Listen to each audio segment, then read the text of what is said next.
I think what I would like to talk about is just what content strategists do. We kind of touched upon it a bit, but I have a certain approach that I've been thinking about lately that I think a lot of people would relate to in what our day-to-day sort of thing is.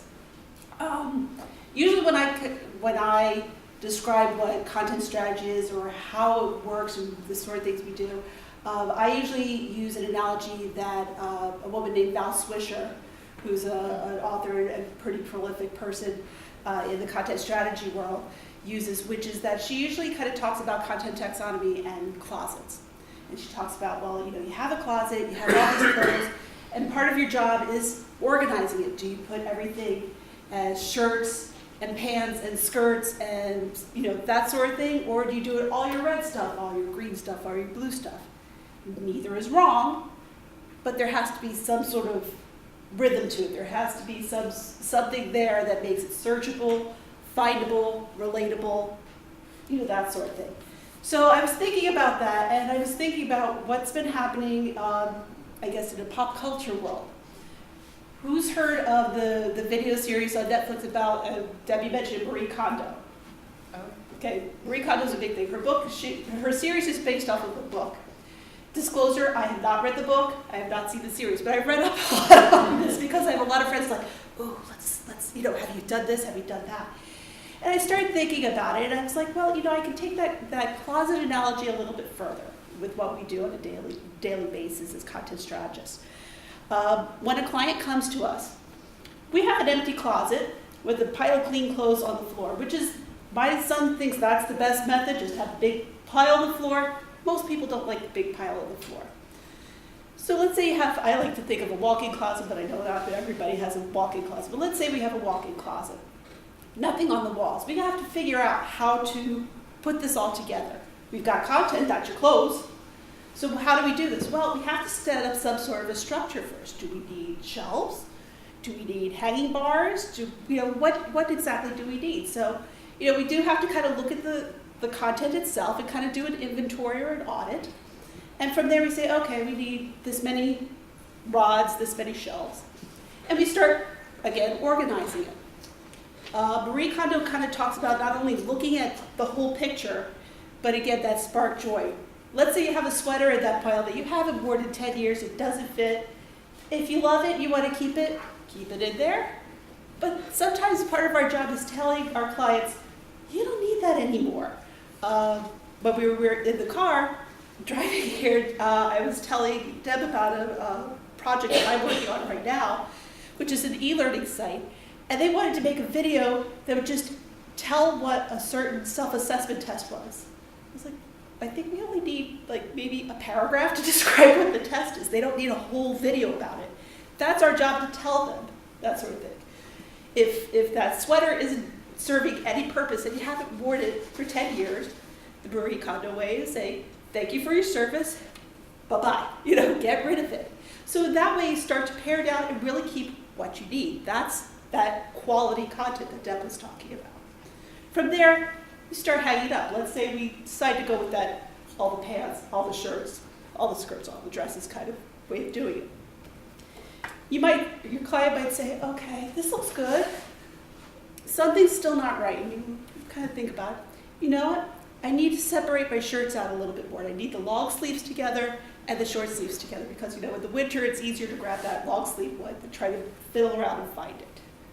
Okay, that's an easy way within the structure that you can start moving things around. So that's part of what you do. Again, that same client might say, you know what? I don't like the shelf over there. I think I want to move it over here. And you look at the space. You say, you're not going to have as much storage space if you move it over here. So I really don't recommend that you move it back over here. I think you're better off over here. Sometimes you have to give the bad news and say that's really not going to be optimal. Why? You may not get the people in. It's not going to be conducive to the flow of what you're doing. It's up to them if they take your advice or not. Sometimes they do, as Nicole said. Sometimes they don't. So when I started looking at that, I was like, okay, that's kind of where Marie Kondo starts saying, okay, how do we start optimizing what's in there? She talks about a way of folding your t-shirts in a vertical way so you can see all of them. that's part of the searchability. That, again, is part of what we do with content. We try to make it searchable, relatable, easy to find, and that's a big part of the goal. When you look at marketing, or content marketing, I think a lot of this was supposed to be for me. From what I understand, I am not a marketer, but I did take a digital marketing course and barely passed. I remember there was a big funnel. That was always the big thing that they would talk about to get from like getting the story out to the sale. Well, that's no longer the case. In most cases, it's something cyclical. When you go and try to buy a product, what do you do first? Research.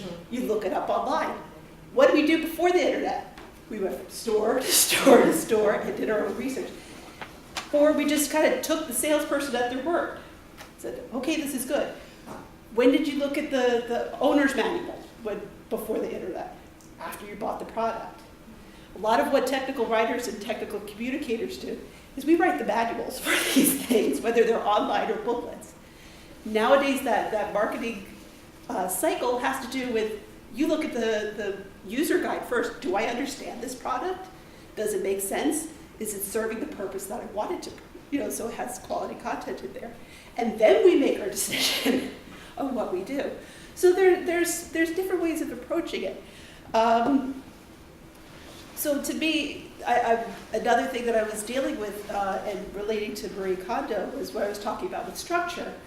I was having a discussion with another coworker who wanted to create sitemaps without creating some sort of a content model or creating this taxonomy, this hierarchy of like how pages would be done. I said, well, you can't do that because that's like saying we want to have, we just want to put the clothes up before we've even hung up the shelves and things like that. You just can't do it. We don't know what that flow is. So there was things like that that I just felt like, okay, Marie Kondo's kind of got it on as far as that goes. So a lot of what we do, I mean, again, all the other speakers have spoken a lot about this. The biggest part of it is making sure that we answer the who, what, where, when, why, how much, to what extent. I always call them the adverb questions. If your website or even your print doesn't answer those questions, something's missing. The other part that I think Deb was also mentioning, and I think you were mentioning a little bit too, was the idea that the clients want something, but is that really what the users need? You have to kind of validate that. It's not even a numbers thing necessarily. Like you were saying, sometimes they want to have those newsletters. They might not really need them. You might say, let's create an archive, something like that. That's fine. Make them happy, that sort of thing. But my biggest question whenever I go into a site or go into a client, especially if they have content already established, is, in a sense, looking at those numbers. What are your analytics? What pages are they hitting? How many clicks do they have to get to that page? A lot of our clients don't have any idea. And so sometimes we have to dig through Google Analytics or just take them at their word. I have one client right now where they say, okay, we know what to use because we're the client as well as or the user as well as the client. So I know we have to use this on the front page. This is what everybody comes to. This is what they want to know. But it's not up front. We need to bring it up front. Okay, cool. Somebody gets it. We're so happy. So, part of what we have to do is sometimes explain the digital to non-digital people. So what Deb and I do a lot of, we work for a pharmaceutical company. A lot of the people that we have to work for are scientists who are discovering vaccines and cures and things like this. And their internal website is a mess. And they're like, help. We need to be able to find this information. And I can't speak for Deb. I'm not a medical person. I'm not a scientist. I have to have them explain it. I always say, if the scientists can't explain it to grandma and make sure that they understand, then I'm not going to understand it. So once we kind of establish what's the point, what's the goal of this, what's the vision of this, understanding who your audience, that's the TechCom mantra, know your audience, then we can start building on that. So I guess that's all I have to say. I don't think there's much more I can add to that. So I think if you keep in mind the adverb questions, who, what, where, when, why, how, as you approach content, and kind of think of yourself as the Marie Kondo of content strategy, you're probably going to be on the right path. You're going to know how to organize it. You're going to understand what you need to get rid of, what doesn't spark that joy, how to structure that, how to just make it a more pleasant experience, because once you have that joy with what's going on with your site as the owner, your clients will too, your users will too. So I think that's all I have to say.